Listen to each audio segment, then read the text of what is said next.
Well, Joe Cole is back. It's like a revolving door tonight. I was in the back of the cab ready to go home, but they told me I've got to come back to work. You just didn't want to hear Mikel Arteta talking about that 5-0 win. It's a bit like Chelsea's team who went missing. Yeah. Wow. Shots are being fired. Shots are being fired. All I will say, Lindsay, is it's too soon. I tell you what, I heard fireworks from the Arsenal fans. I think that's a bit early with five games to go. Celebrations were a bit too much. They probably feel it was a title win performance tonight. Yeah. Maurizio Pochettino, though, said they lost it in the first 15 minutes of the first half and the second half. Obviously, they didn't have Cole Palmer tonight, but what do you think ultimately cost them? Ultimately, what we talked about before the game, dealing with the different spells, the different seasons of a game, if you like. Early on, you're coming away to Arsenal, you've got two of your best performers in Gusto and Palmer out the side, you've got a young kid coming in at fullback.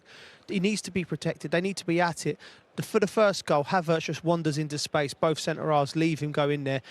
He lays it back. That sets the tone. Maduaki's in a slightly out position. And then all of a sudden, Declan Rice is running at Alfie Gilchrist. He turns him inside.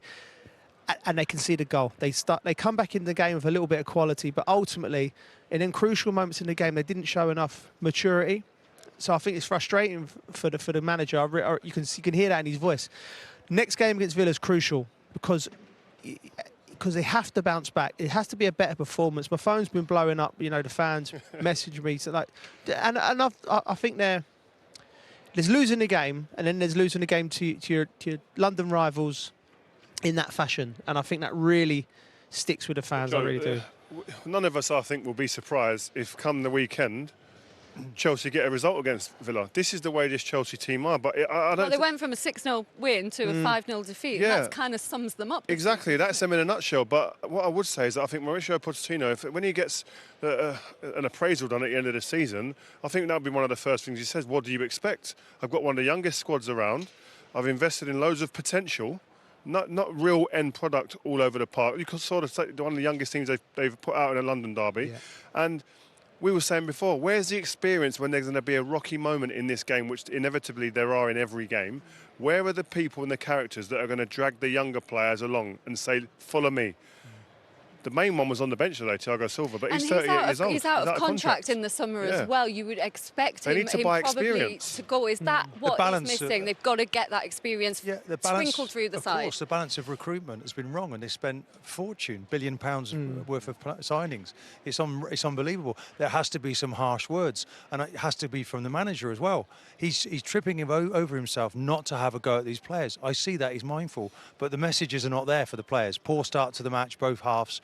You look at the set piece, and that's down as well as much to the management it is to the players. Well, what I would say, if you spend £1 billion on potential, then you can't sack the manager then, because you can't expect results immediately when you're buying potential the way they have.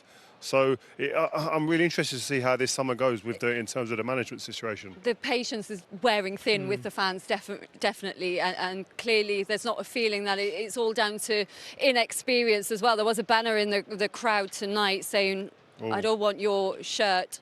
I want you to want to fight for ours. That was damning. That's damning, that is. I mean, that kid's wrote that before he's come to the game as well. Yeah. So do you reckon he wrote it? Well, it's better handwriting than mine, actually. So he may have done. Listen, it's hard. Like Rio's right in the sense that it's raw now for Chelsea fans. They'll be 5-0. They'll be throwing things at the telly at home, and they'll be cursing everything. But ultimately, Chelsea are 8 points better off at this stage than they was last year. So but they conceded, Joe, 57 goals this season. I mean, it's telling. That's their most ever in a Premier League. That's the biggest defeat ever to an Arsenal team. Yeah, I mean, you can't defend that. But they're young. If you buy all potential, you can see the logic. If you're sitting there in the recruitment going, we'll buy this one at 21 and this one at 22, and at 25 and 26 they'll be worth double because of the doesn't work like that. When you're in you can have a really talented player lose himself, where he comes into a team where it doesn't quite work out, and there's no one around him teaching him them lessons. So you look at the team that's been the best team in Europe at the moment in terms of results, unbeaten by Leverkusen. They've got a lot of young players in that squad. What's one of the main signings that he brought in last season? He brought in, experience. Xhaka. Xabi Alonso went to the market and bought Xhaka, who's 32, 33 years old. Experience. And Hoffman. There was 3 or 4, exactly that. Chelsea may want to look at some guy called Kai Havertz, perhaps.